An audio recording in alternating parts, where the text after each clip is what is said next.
बिहार में औरंगाबाद जिले के देव स्थित ऐतिहासिक त्रेतायुगीन सूर्य मंदिर देशी विदेशी पर्यटकों, श्रद्धालुओं और छठ व्रतियों की अटूट आस्था का केंद्र बना हुआ है।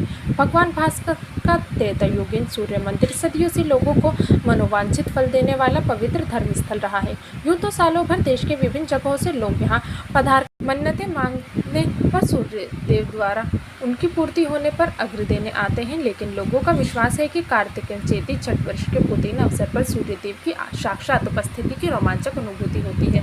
देव स्थित भगवान भास्कर का विशाल सूर्य मंदिर अपने अप्रतिम सौंदर्य और शिल्प के कारण सदियों श्रद्धालुओं, वैज्ञानिकों, मूर्ति चोरों व तस्करों एवं आमजनों के लिए आकर्षण का केंद्र है।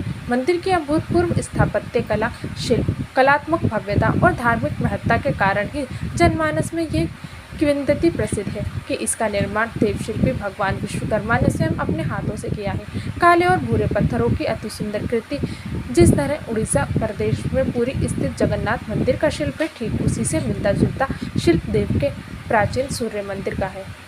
मंदिर के निर्माण काल के संबंध में उसके बाहर ब्राह्मी लिपि में उत्कीर्ण एक संस्कृत में अनुवादित एक श्लोक जड़ा है, जिसके अनुसार 12,16,000 वर्ष त्रेता युग के बीत जाने के बाद इलापुत्र पूर्वा एल ने देव सूर्य मंदिर का निर्माण आरंभ करवाया। शिलालेख से पता चलता है कि वर्ष 2014 में इस पौराणिक मंदिर के निर्माण काल का 1,50,014 वर्ष पूर्ण हो चुके हैं। देव मंदिर में 7 रथों से सूर्य की उत्कीर्ण प्रस्तुत मूर्तियां अपने तीनों रूपों उदयाचल प्रांत सूर्य, मयाचल मय सूर्य और अस्ताचल अस्त सूर्य के रूप में विद्यमान है। पूरे देश में देव का मंदिर ही एकमात्र ऐसा सूर्य मंदिर है जो पूर्वाभिमुख न होकर पश्चिमाभिमुख है। करीब 100 फुट ऊंचा ये सूर्य मंदिर स्थापत्य और वास्तुकला का अद्भुत उदाहरण है। बिना सीमेंट अथवा चूनागारा का प्रयोग किए आयताकार, वर्गाकार, अर्धवृत्ताकार, गोलाकार, त्रिभुजाकार कई रूपों और आकारों में काटे गए पत्थरों को जोड़कर बनाया गया यह मंदिर अत्यंत आकर्षक व विस्मयकारी है। सूर्य पुराण के सर्वाधिक प्रचारित जनश्रुति के अनुसार एल एक राजा थे जो किसी ऋषि के शापवश श्वेत कुष्ठ के पीड़ित थे। एक बार शिकार करने देव के वन प्रांत में पहुंचने के बाद राह भटक गए। राह भटकते भूखे प्यासे राजा को एक छोटा सा सरोवर दिखाई पड़ा, जिसके किनारे वे पानी पीने गए और अंजुरी में भरकर पानी पिया। पानी पीने के क्रम में वे ये देखकर घोर आश्चर्य में पड़ गए कि उनके शरीर की जिन जगहों पर पानी का स्पर्श हुआ उन जगहों के श्वेत कुष्ठ के दाग जाते रहे। इससे अति प्रसन्न और आश्चर्यचकित राजा अपने वस्त्रों की परवाह नहीं करते हुए सरोवर के गंदे पानी में लेट गए और उससे उनका श्वेत कुष्ठ पूरी तरह जाता रहा। अपने शरीर में आश्चर्यजनक परिवर्तन देख प्रसन्नचित्त राजा एल ने इसी वन प्रांत में रात्रि विश्राम करने का निर्णय लिया और रात्रि में राजा को स्वप्न आया कि उसी सरोवर में भगवान भास्कर की प्रतिमा दबी पड़ी है। प्रतिमा को निकालकर वही मंदिर बनवाने और उसमें प्रतिष्ठित करने का निर्देश उन्हें स्वप्न में प्राप्त हुआ। कहा जाता है कि राजा एल ने इसी निर्देश के मुताबिक सरोवर से दबी मूर्ति को निकालकर मंदिर में स्थापित कराने का काम किया और सूर्य कुंड का निर्माण कराया, लेकिन मंदिर यथावत रहने के बावजूद उस मूर्ति का आज तक पता नहीं है जो अभी वर्तमान मूर्ति है। वे प्राचीन अवश्य है, लेकिन ऐसा लगता है मानो बाद में स्थापित की गई हो।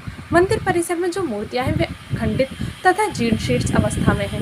मंदिर निर्माण के संबंध में एक कहानी ये भी प्रचलित है कि इसका निर्माण एक ही रात में देवशिल्पी भगवान विश्वकर्मा ने अपने हाथों से किया था और कहा जाता है कि इतना सुंदर मंदिर कोई साधारण शिल्पी बना ही नहीं सकता।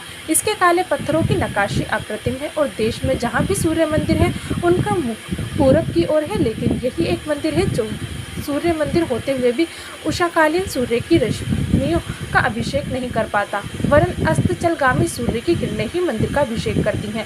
जनश्रुति है कि एक बार बर्बर लुटेरा काला पहाड़ मूर्तियों और मंदिरों को तोड़ता हुआ यहाँ पहुंचा तो देव मंदिर के पुजारियों ने उससे काफ़ी विनती की कि इस मंदिर को कृपया ना तोड़ें, क्योंकि यहाँ के भगवान का बहुत बड़ा महत्व है। इस पर वे हंसा और बोला, यदि सचमुच में तुम्हारे भगवान में कोई शक्ति है तो मैं रात भर का समय देता हूँ, और यदि उसका मुंह पूरब से पश्चिम हो जाए तो मैं इसे नहीं तोड़ूंगा। पुजारियों ने सिर झुकाकर इसे स्वीकार कर लिया और वे रात भर भगवान से प्रार्थना करते रहे।